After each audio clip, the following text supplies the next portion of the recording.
show. And then we have, as always, our diligent and dutiful deputy director, Carla. You call me dutiful or beautiful? Dutiful and diligent. The dutiful and diligent deputy director. I'm also beautiful. But yeah, man, this is interesting. This is this is the original rotation team. We're across the US from each other, but we're still doing the show, and it's a little different from the garage, but yeah, we're here, we're doing it big, man. Man, say hi to your wife. She just came into the shop. Yeah, she just brought me a big stack of waffles for breakfast. Oh, really? Delicious. Indeed. Who doesn't like waffles? So, Kano, how you been, man? What's going on in DC? There's a lot going on with cannabis in DC right now. Yeah, great development coming up. The House Democrats have scheduled the MORE Act for a vote in December. So we are going to have the first ever floor vote in the U.S. House of Representatives on a bill which would remove cannabis from the Controlled Substances Act.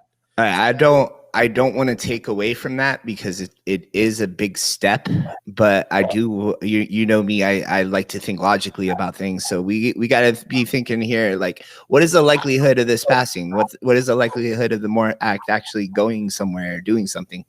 Well, let's be real. This December session is a lame duck session of Congress.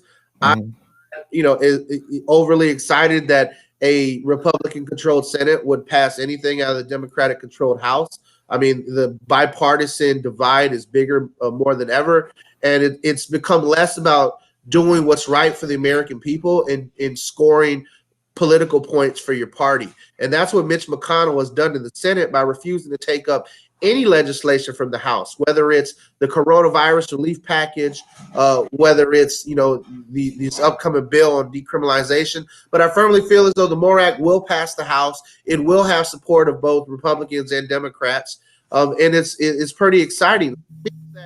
All in all eyes end up going to the state of Georgia. Georgia has 2 Senate seats right now in a runoff that will be decided on January 5th. If the Democrats flip those 2 seats, then they would effectively have control of the U.S. Senate, and it would make Vice President-elect Kamala Harris the deciding vote in the Senate, and she's the sponsor of the MORE Act in the Senate. So, partisan politics aside, I think that the Democrats winning the Georgia Senate would be a good thing for cannabis because it would allow essentially, the bill that's in the House to get voted on in the Senate and then sent to Joe Biden's desk and him signing it, decriminalizing cannabis, which was part of his platform and part of the DNC platform. Mm-hmm. It really was part of his platform because I've heard a lot of negative things with this guy in cannabis. Yeah, I mean, decriminalization was part of his platform. I think that the big concern that a lot of people have is he wasn't going far enough, and the establishment leaders of the Democratic Party weren't going far enough. There are progressive leaders who felt as though we need to advocate for full legalization, that legalization needs to be part of the platform for the Democratic Party. And it was much contention in the platform committee and at the DNC. I was on the DNC credentials committee this year, and I can tell you that, it was a virtual convention, which means that the folks in power really, had the ball in their court. It's an in-person meeting where you can protest, where you can organize, where you can shut it down, where you can apply public pressure.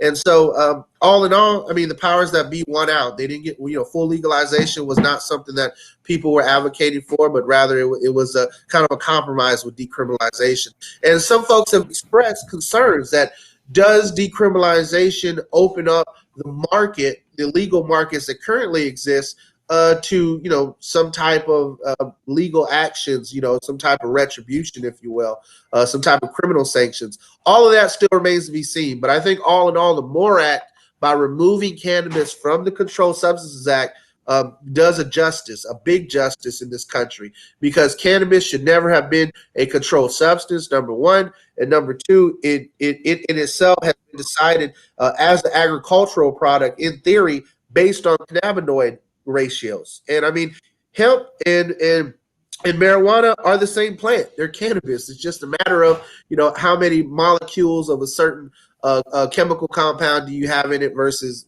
another? And I think that arbitrary, line that you see being drawn by government so oftentimes is backed more by politics rather than by science. No, I agree. And honestly, like owning a CBD store and explaining to people the difference between hemp and cannabis, I think it's very important. Every time I tell them, it's like, listen, this is a government definition. This is a legal definition. This doesn't go by science. Put it to you this way: when the government makes their laws, they don't exactly use science, right? All they were saying was we only care about people getting high, therefore less than 0.3% THC. So it's like, and now you're seeing like that lack of misinformation is really starting to screw them. There's hundreds of cannabinoids. You get a pothead that's smart enough to single out Delta 8 or convert CBD to Delta 8, or you know what I mean? Like you're able to actually really do like a bunch of different things with this plant, with the hemp plant, and still get people high. I think soon the government's going to start to realize that, listen, these arbitrary rules, we don't know enough about this plant. Maybe we should just legalize it. I mean, shit, dude. Canada legalized a little while ago. Now Mexico legalized. We're going to be sandwiched between two countries that legalize. We screwed up when Canada legalized cannabis before us, because they basically took over the market. They made it legal to trade cannabis companies in Canada, right? And now you're able to buy a cannabis company through stock, right? It has to be from Canada or whatever, but you're able to provide ownership. These companies in Canada can raise money a lot easier than US companies can. And what ended up happening is they all came in really quick and just took over everything. I mean, even Florida, I believe Florida's cannabis companies the majority of them are owned by Canadian companies, right? Well, if I'm not mistaken, I believe that Trulieve is traded on the Canadian market. Afria, which originally had a license here in Florida, they were Canadian based. I mean, there's a lot of companies in Florida that definitely have, that have Canadian backgrounds, Canadian roots. Curaleaf, which has risen to be the largest company in the United States, is not just traded there, but they also have, Russian oligarchs, for lack of a better word, that are heavily invested in their company too. So there is definitely an international aspect to domestic cannabis.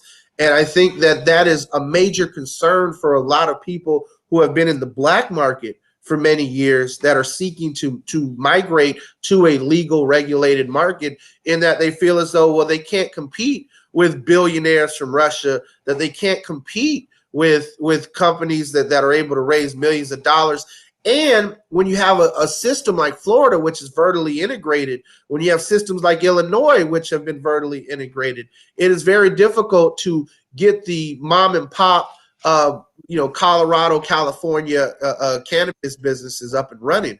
And I know that is definitely a big concern for a lot of people who would think, I mean, I've talked to, 60, 70-year-old ladies who are like, yeah, me and my husband, we saved our retirement nest egg and we're going to buy us a cannabis company. And I'm like, do your research first. It depends on what market you try to break out into.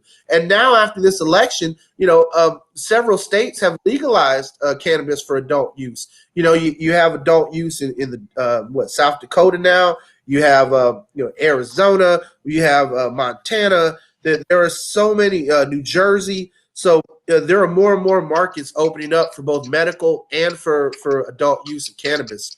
And I think that in itself enables people to figure out where they get in, because in the United States, again, we have 50 states. We don't have a national level industry. Everything is done at the state level. So do your research is the best thing I could say. For a lot of folks, it may break their heart that they can't open up a cannabis business in their own home state, especially if they've been in the black market for 10, 15, 20 years. Sadly, you need to take yourself and go elsewhere, because here in Florida, unless you own some politicians, unless you're clocking in a few $1 million, the reality of opening up a cannabis business just isn't there. I mean, if you saw a couple weeks back when we had Joe Redner on, This is someone who has, millions of dollars, who is an established business owner in the state of Florida, and who is still fighting in court for the right to open up a cannabis business. It's pretty much impossible to actually open up a business here. I mean, what was the last license sold for like 95 billion or so? It was something like that. There was like 2 licenses, one sold for 50 million, another one sold for 45 million, something like that. Don't quote me, but it's pretty much impossible, man. And like, I used to have this idea that like, living in America, the first step was to normalize, right? And that was pretty much like our idea when we were like doing the giant blunt floats and stuff like that. Like we wanted to be in people's faces. We wanted people to see this, right? Because that the next step was, it's not that big of a deal. Maybe they should legalize it. Maybe we shouldn't make that big of a fuss out of it. But really bringing it into popular culture, I think, is a big thing. And sports is a huge thing in the US. We've worked with plenty of people in that former NFL players, Boo Williams, Ricky Williams, a number of different Williams. Washington, yeah. Exactly. Yeah. But I have seen things like hemp companies are sponsoring UFC fights and things like that. But we were talking about Mike Tyson before the show, and not only is he a cannabis entrepreneur, but he actually just stepped back into the ring and told everybody, "Yeah, I smoked a joint before this fight, and I won." I mean, Mike said he smoked last night before the fight. He managed to throw 193 punches in 16 minutes at the age of, 53, 54.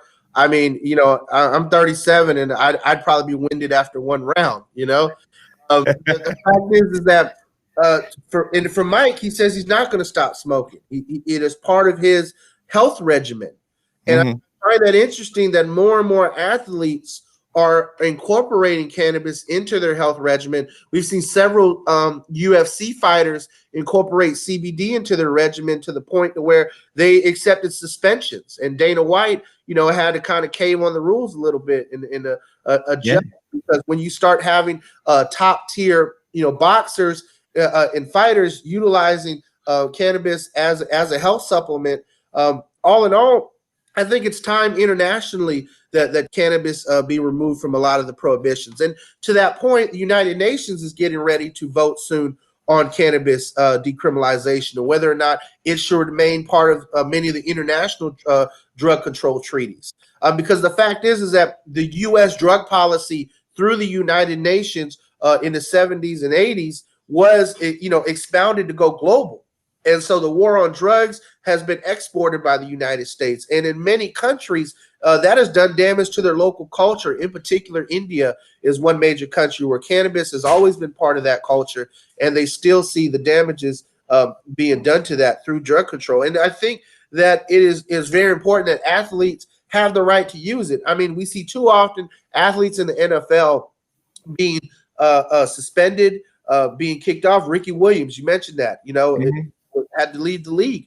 But the fact is that when you put your body on the line like that, day in and day out, week in and week out, it takes a severe toll. And it's so important that you have the ability to have relief, and without dosing yourself full of pills that damage your liver, that can cause psychological issues. I think Mike Tyson is a prime example of someone who, for him, cannabis not only helps with pain relief, but also with the psychological aspects of just being calm and peaceful. If you ever listen to Mike Tyson's podcast, the mic that you hear on that podcast is not the same mic that you saw in interviews in the 80s after he destroyed someone in the ring. He was like, "I'll eat your face off." That mic, when he's high. When Mike is high, he doesn't want to he wants to talk and be philosophical and talk about art and everything. Well, it actually is interesting that you mentioned that, dude, because we're getting off the topic of marijuana, but our events director,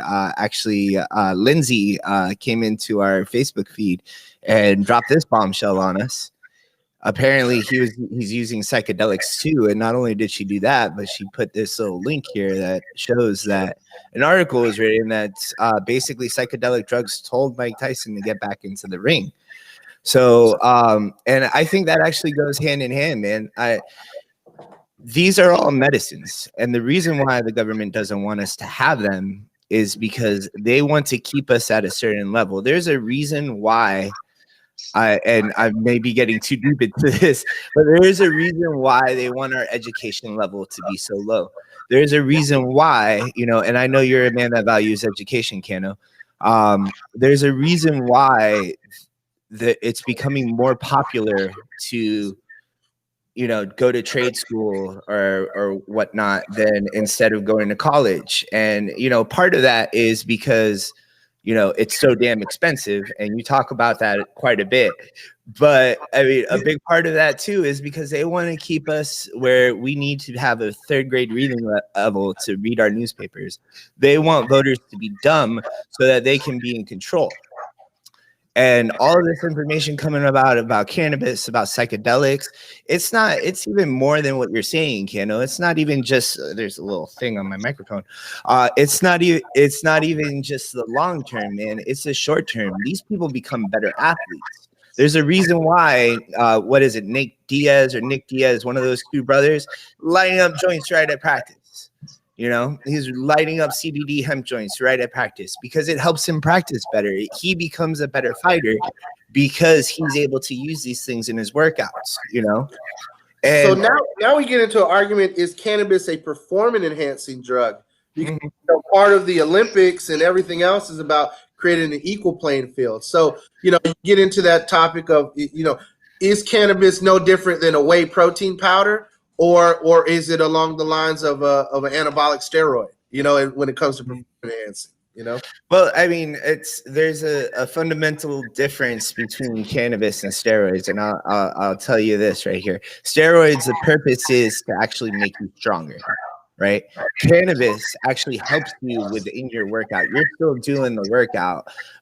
It just helps you go further. It helps you deal with the pain of the workout. It helps you deal with the swelling of the workout. It's not like there's some sort of juice that's making your muscles get bigger. Yeah. So in that case, I would say that no, cannabis isn't a performance enhancing drug. It's something along the lines of a protein powder, right? It's something that just kind of just helps you perform. Wash it down with your Gatorade, right? A joint and a Gatorade sounds so good right now. Yeah, I mean, have you ever woken up hungover on a Sunday morning after a wild Saturday and there's a joint and a Gatorade right there on the bedstand for you? It's a good feeling, right? One of the comments that came in is about, cannabis definitely helps with restoring homeostasis to the body. And, for anybody who managed to stay awake in 7th grade, biology class, that is where your body is completely in harmony with itself. And part of that is definitely vital. You see people, making comments that they've been martial artists, that they've been football players, that they've had really intensive sports experiences, and your body ages on you. I mean, I went to kickboxing class, a couple weeks back, and kickboxing at 37 feels totally different than than what I was doing even at 27 or at 17. Shoot, man, walking down the street feels different at 37 than it does at 35. Man, your knees pop sometimes, your elbows pop. You could wake up in the morning and be like slip wrong, and your whole day's messed up. The fact that cannabis is something that can provide relief to people, especially in regards to the aging process, I think it is something that is damn near a human right. Like, you should have a human right to feel better, and if this plant makes you feel better, then what's the problem? Why is it prohibited, right? And it's about control. Think about it. We were talking about the value of education. For me, you say I value education. You know how much I value education? $315,000. That's how much. That's the bill that I'm going to be sliding to Joe Biden and Kamala Harris when they start talking about student loan debt. I'm like, no. I don't want to hear the 10,000, 20,000. Let me show you. Cancel all of it. All right. And then I'll show you how much I really value education. So. it really sucks. It really actually, you know, it gets to me, man, because like the whole purpose of democracy is educated voters, right? The whole purpose of capitalism is educated consumers, right? The Yes. consumer and the voter goes and learns about what's going on, and then they make the best possible decision, right?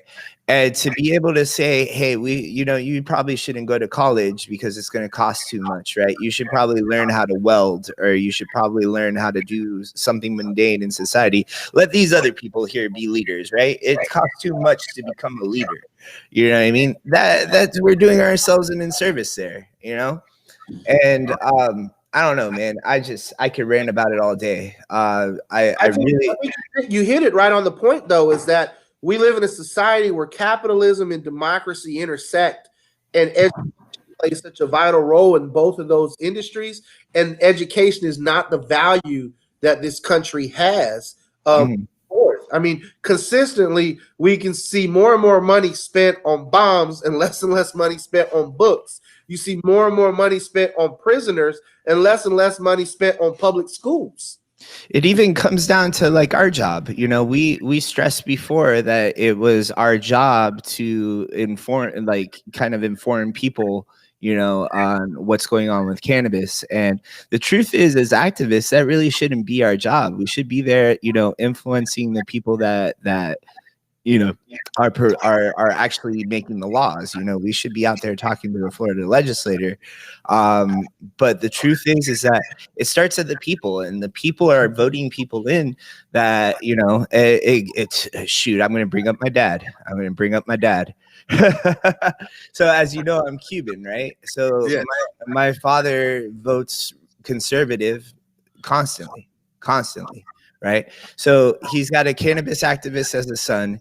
He's got a lesbian daughter, and then he's got a goddaughter that married a Haitian man, right?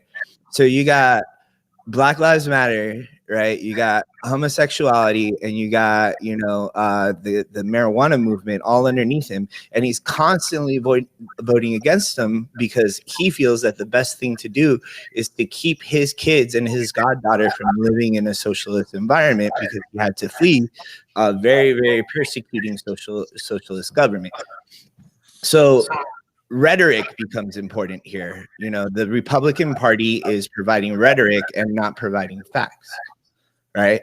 So it's on the job of the activist, not, you know, the party or the company or, you know, the politician to provide education. It's on our jobs, right, to actually inform people. And we're getting off of the marijuana and sports topic, but that's what we're doing today with marijuana and sports. We're letting people know, like, hey, listen, like, marijuana is moving into the sports area.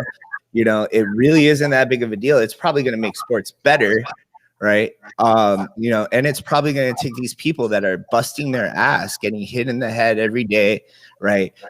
Is putting their body on the line every day for us, and it's going to make them feel better so that they can do it more. Or, you know, even worse, you know, like we've heard stories about these football players. Like, I believe it was what's his name, Boo Williams, who like literally said, I was laying on some train tracks waiting for a train to come and run me over. And it's like, dude, what do you got? You got, you know, you've got this great football career, you've got this great girlfriend, you've got money, you've got companies. Like, why do you think that's a thing? And it's just his chemistry. He's been hit in the head so much. And cannabis is the only thing that can really provide whatever, you know, Lindsay put up here. Homeostasis. And it's not exactly, and I like that Lindsay put that in the comments, actually, because we were talking about before, is cannabis a performance enhancing drug? Maybe it can enhance your performance, but it's not going to enhance you as a performer, right? It's going to help homeostasis, balance everything out to make sure that you can perform. Yeah, I think, you know, and one of the things you talked about, we were getting off topic, but I don't think we were. You cannot separate cannabis and sports from the politics of it. The politics of the NFL, which I followed very closely, is so heavily regulated and political in regards to cannabis. You know, NFL players can't endorse cannabis companies. They can't be actively invested in cannabis companies. They can't be out there seeming to promote it. And, you get suspended for 4 or 5 games if you test positive. And it's because the NFL has this political image, which it's an artificial one that oftentimes it strives to present. Oh, we're family-friendly entertainment, But, is it really family-friendly entertainment to watch, 22 guys literally work to knock the snot out of each other and cause massive head injuries every weekend? Is it family-friendly entertainment to have Super Bowls where, you have, Shakira and J-Lo corking that ass, at halftime, or Janet Jackson pulling the titty out, know? So I think the NFL is very hypocritical in trying to create a friendly environment, and cannabis is one of those things that's on the no-no list, essentially. Mm-hmm. The fact is that if the NFL would allow cannabis, much in the way we see some of the other sports moving forward, Major League Baseball is one that's now allowing players to utilize CBD. Mm-hmm. So I think it's vitally important that as these barriers come down, as legalization becomes more prevalent, the modern sports industry really does take a look at cannabis as a valuable therapeutic use. As we've established, it does not seem to be a performance-enhancing drug, but rather helping restore the body to homeostasis. In many ways, utilizing cannabis and Gatorade is completely different than, like you said, folks using andro or ephedrine or steroids and such to enhance it. And to quote the great late Robin Williams, cannabis is only a performance-enhancing drug is that there's a big freaking Hershey bar at the end of the finish line.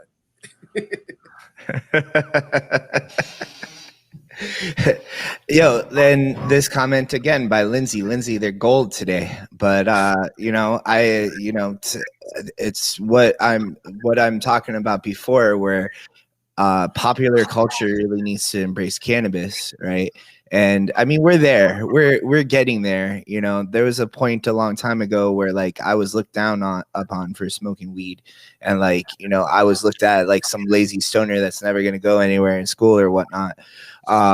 But now people look at me differently. But we really need popular culture to embrace cannabis, and having these athletes speak up and talk to, not be afraid to be, thrown out, not be afraid to, you could still follow the law and follow the rules and tell your boss, hey, I think we should change this rule, So I think it's really important for these athletes as well to go out there. And I mean, Americans love sports. I'm not a huge sports guy. This is essentially a sports show. We got two fat guys talking about sports, but I mean, Americans love sports, even fat guys too. And fat guys really love sports in America. They love sports so much they wear jerseys. They say "we" when the team is playing, as if for some reason they took a couple snaps this week at practice, but they're sitting at home on Sunday in their lazy boy, with their big screen. I think part of it is Americans have this desire inside. We're a fighting culture. I think it's our uniqueness of coming from all these different countries and different places around the world and being unified in our fight for freedom. That has been the unifying cultural aspect of America, that no matter where you came from, no matter who you are, we would all fight together. And, sports allows us an outlet into that competitive nature, into those fights. And that's why people love football, people love boxing. That's why the rise of mixed martial arts and UFC is become so popular in this nation. Mm-hmm. Even around the world, you see other places where, in Asia, where Muay Thai and kickboxing are popular.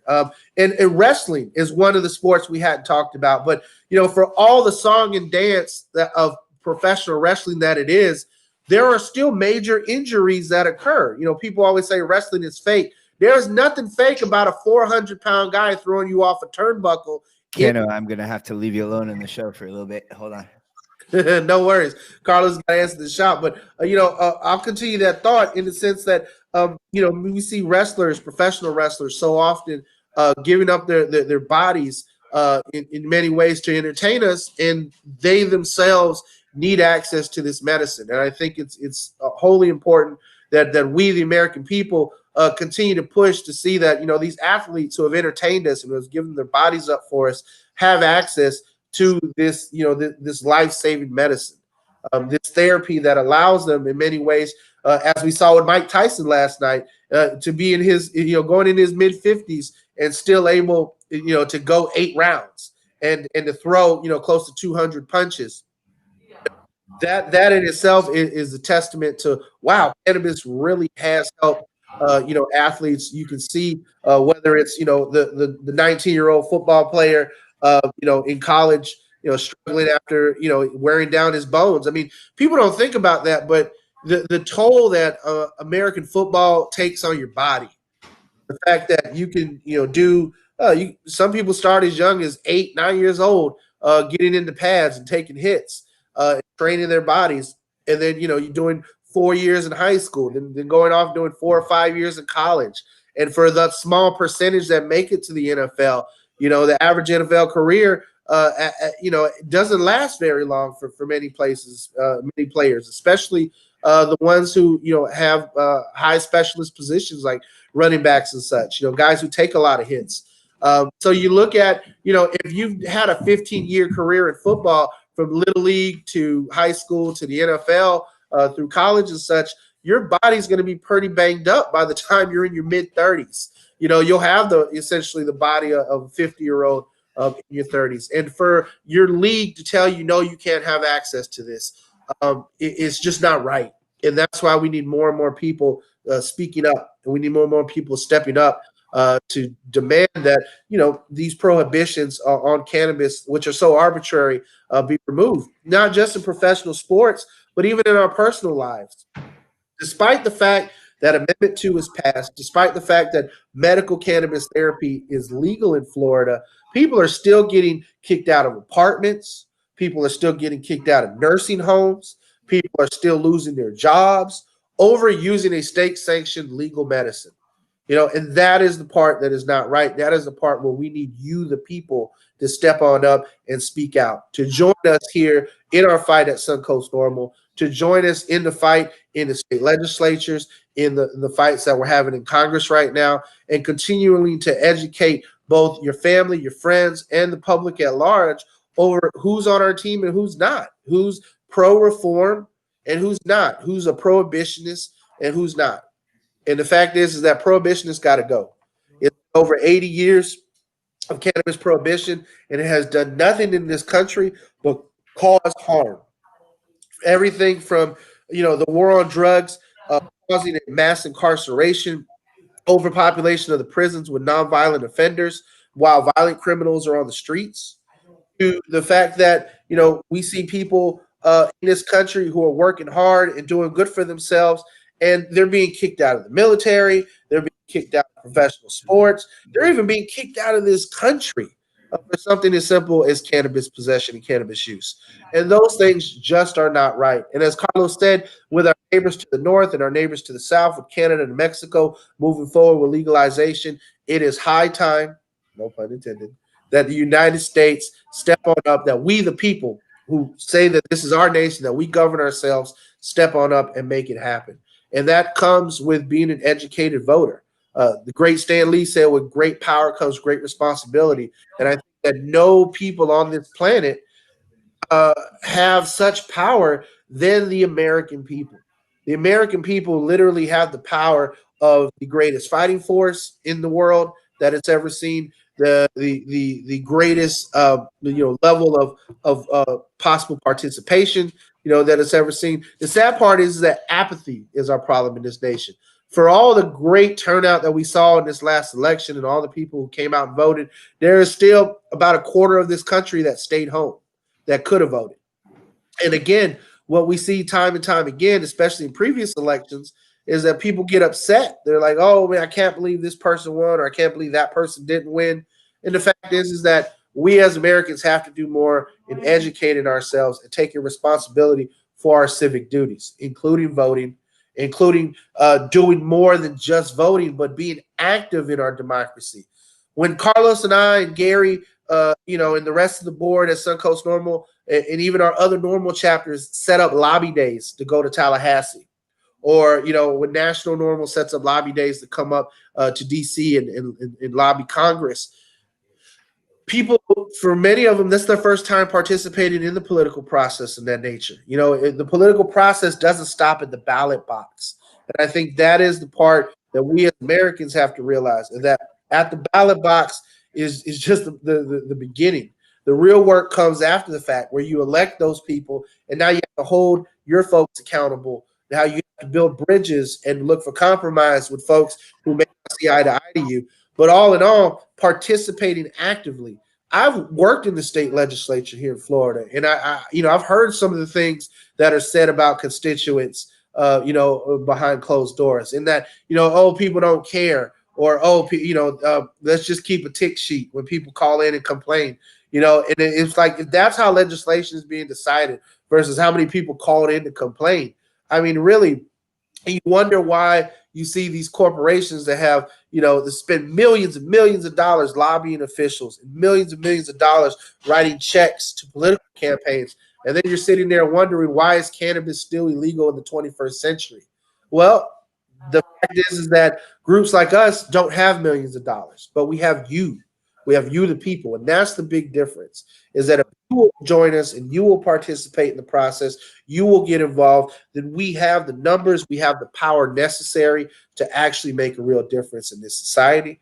We have the ability to get up there and make real change, both in the state of Florida and in the federal government, to make cannabis legal again.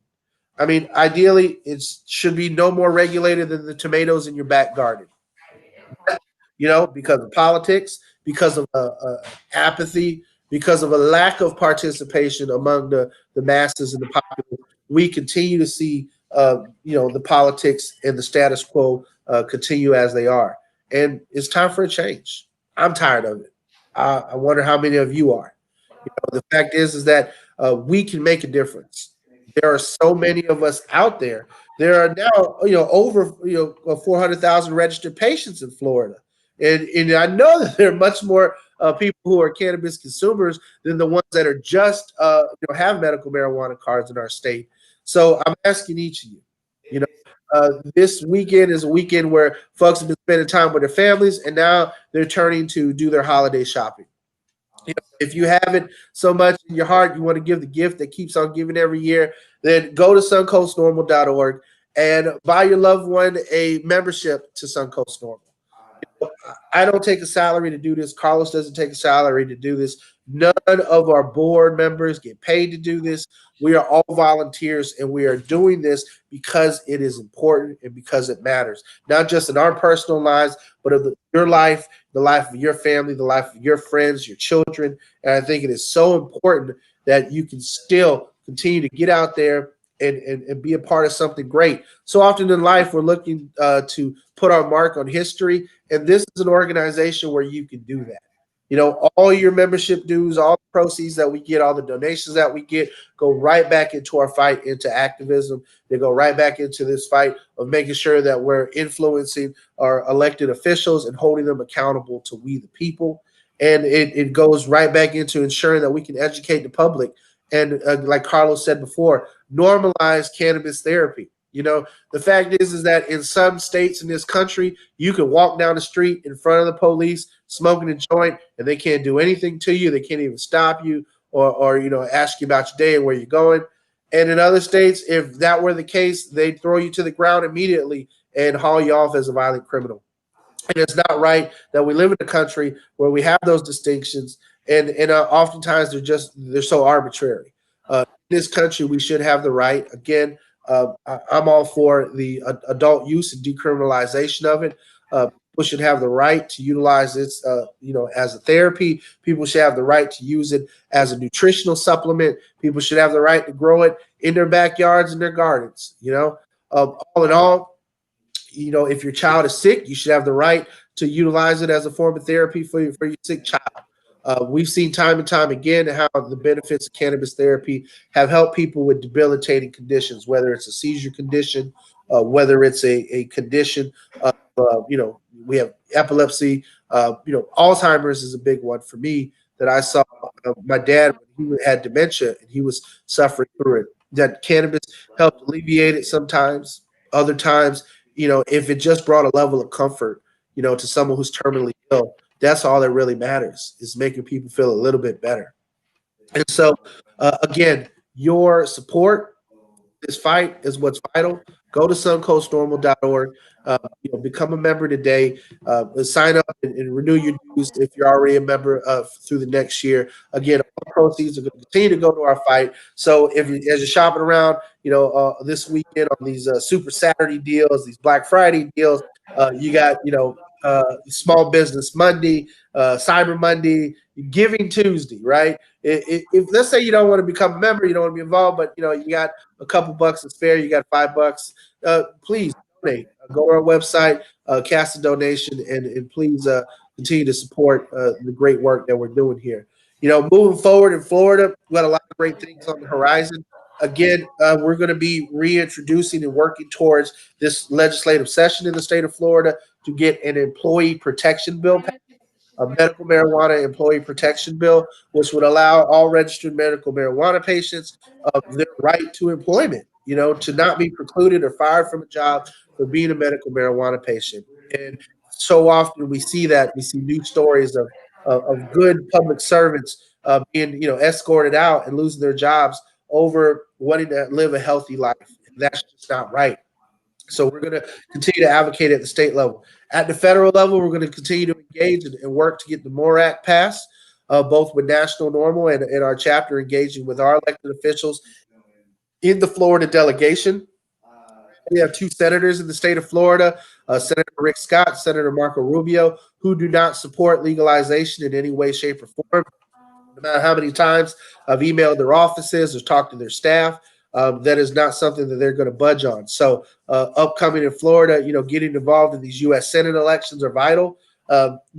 Here in Congress, engaging your local member of Congress. Some of the members of Congress in Florida, regardless of party, are a little bit more open to cannabis reform, and I think it's important that we, again, as an educated populace, stay involved and stay active. Again, your participation in this country doesn't stop at the ballot box. There is so much more for you to do to actually make laws change and make change happen. Hey, Kano. Carlos, I don't know if you know, but I had to go on my soapbox there while you were handling the shop. So sorry, we had somebody come in looking for CBD for their dog. But yeah, so you were on your soapbox talking about weed. Well, I was talking about the necessity for citizen activism around this topic. Any change that you want is worth fighting for. And I think that, again, there's no way we're going to see real change if people don't participate in the process beyond the ballot box. I was saying about, getting involved in our lobby days and becoming a member of Suncoast Normal. With all the money that's being spent over the next few days from Black Friday to Giving Tuesday, give the gift that keeps on giving to your loved ones. Buy them a Suncoast Normal membership. If you don't want to buy a membership, drop $5 in as a donation and make a big difference. Isn't there some sort of like nonprofit Wednesday or something yet? Like, isn't there like? Yeah, there's Giving Tuesday, there's Nonprofit Wednesdays, Cyber Monday. I don't care what day of the week it is. You can always go to suncoastnormal.org. You can sign up and become a member there. We have some really cool member perks coming down the pipeline.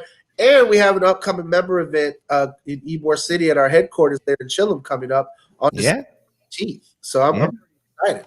Little, I mean, it's all coming together right now. You guys did most of the planning without me, but it's all good. We're marketing this week for it to the general public. Yeah, I mean, we wanted to throw an event pretty badly, and we wanted to get back in the swing. Well, most of us did for the most part, wanted to get back in the swing of things. But there was also a big push from other members of our board that were concerned about the safety and liability of our members. And we were originally planning our first event where we would have this event indoors and have music and things like that, and we just make sure everybody wears masks. But now we've decided to go on to this outdoor event to make sure that there's less spread of the virus and things like that. We just want to get back into the swing of things, guys. We want to bring this message out to people. We want to talk to people about cannabis, and we want to come together as a community to show each other support. And that's been very difficult to do this year. And fortunately, it brought, I think, a big part of that brought this podcast back onto the air. But yeah, we need to get together as a community. We need to work together for our future here, and we need to educate each other, as we learned so big in this episode, that we need each other. Absolutely. It's been over a year since we've had a membership event, and that's been challenging in person. We've had virtual events, and they've been very successful. Folks coming out, whether it was our 420 event or whether it was our racial justice panel that we had in July. But we're really looking forward to getting together there at Chillum in mid-December before the Christmas holidays, and have an opportunity to reconnect with our members, to invite our new members in, to get to know each other and such. And all in all, I think it's important that we as a community remain tight knit as a community. So often than not, you see these groups out here in the cannabis sector, come to different events, but where's that real sense of family, that real sense of community? And I've always felt that at normal events. I've always felt it at Chillum. You've created a great space for the cannabis community, whether it's an event with the Weed for Warriors project, or it's been an event at Normal. There, Carlos, and I just got to hats off to you. You all have really become a center of cannabis culture in the city of Tampa. And if you had told me 20 years ago Ybor City would be the thriving, heartbeat of cannabis culture in our city, I'd tell you, yeah, maybe on a Saturday night when everybody's, hot box. One of those clubs down the street is. Those clubs down the street aren't even around anymore in many cases. Some of them have the doors, some of them have burned down, some of them have, make more space as a warehouse space than they do as a club. And you have been very successful on 7th Avenue as a glass gallery, as a CBD dispensary. Like you said, people are coming in looking for CBD products for their pets. And I just think that is, so admirable. I've been in your shop so many times to hear people, drive from other counties. Oh yeah, I came to look for something for my dog. And I'm like, wow. So just the fact that you a safe space for people to come get educated and find relief. Hats off to you, brother. And thank you very much, Cano. And I just want to take a moment to talk to our listeners or our viewers. So one big thing, and we're talking a lot about how to get involved here. It's important, if you're going to come to a Suncoast Normal event, if you're going to come to Chillum, if you're going to come to any event that has to do with promoting cannabis, right? I want you to take somebody that does not agree with you and bring them with you. I think that's very important. One thing that I don't want our events to become is a preaching to the choir type situation, or it's just an excuse for a couple buddies to get together and hang out or something like that. These are serious events. We have a good time. We listen to music. We eat some food. We drink. We smoke. We hang out. And we enjoy ourselves. But it's really important to bring somebody into our culture and show them that our culture really isn't everything that they thought it was. And, if you're looking for a way to get involved, right? We talk about time, treasure, talent. This falls into the time section. Take the time to grab a friend that you care about and cares about you, that may not agree with you when it comes to cannabis. Take them to Chillum. Take them to a Suncoast Normal event. Show them this podcast. Take them to a Florida Cannabis Coalition event or whatever other group, or, FMCCE, cannabis, whatever. Take them to a cannabis event that you like to go to, and don't look at the event as, oh, I'm going to see all my buddies. Look at it like, oh, I'm going to bring this person to meet these people who have shown me that there's so many great things to this plant. So, I hope you guys come to our events. I hope you guys listen to our podcasts, but use these things as a tool to spread the good news. Yeah, Carlos, you hit that on the head. Every event that I've been to where I've seen either like a public administrator or an elected public official come on out to one of our events, they've, it has really changed and moved their public opinion of a group of people who they may have had an intrinsic bias against, or as you said before, they were just uneducated to how these people find relief in their daily lives by utilizing cannabis as a therapy. And I think that is so vitally important to changing the culture and changing people's opinions. Like you said, bring people to the event who may not agree with you. Bring people to the event so they can see it's not a stereotype that they may have pictured in their head, but that they will encounter people from life, every socioeconomic background, and folks who have even lives for our nation as veterans, and have the opportunity to engage with these folks and realize that this is a community where people support each other, that this is a community that is united by essentially a fight for freedom. And it's a community very similar to your own. I mean, these aren't just stoners sitting on the couch. These aren't just people that own head shops.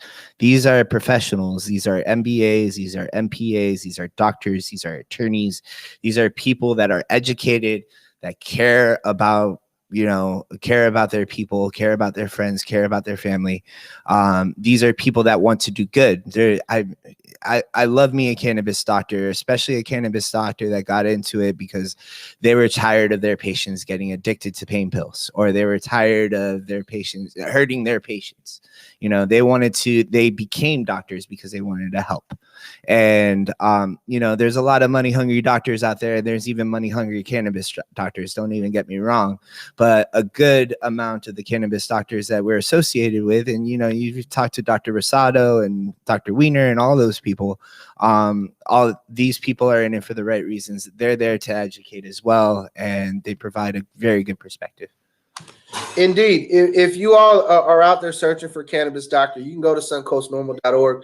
We do affiliate with a couple of different clinics. You can visit them in our business member section. Some of them even hold various events. I know that medical marijuana treatment centers of Florida consistently hold workshops every week, which is free to the public and free to our members.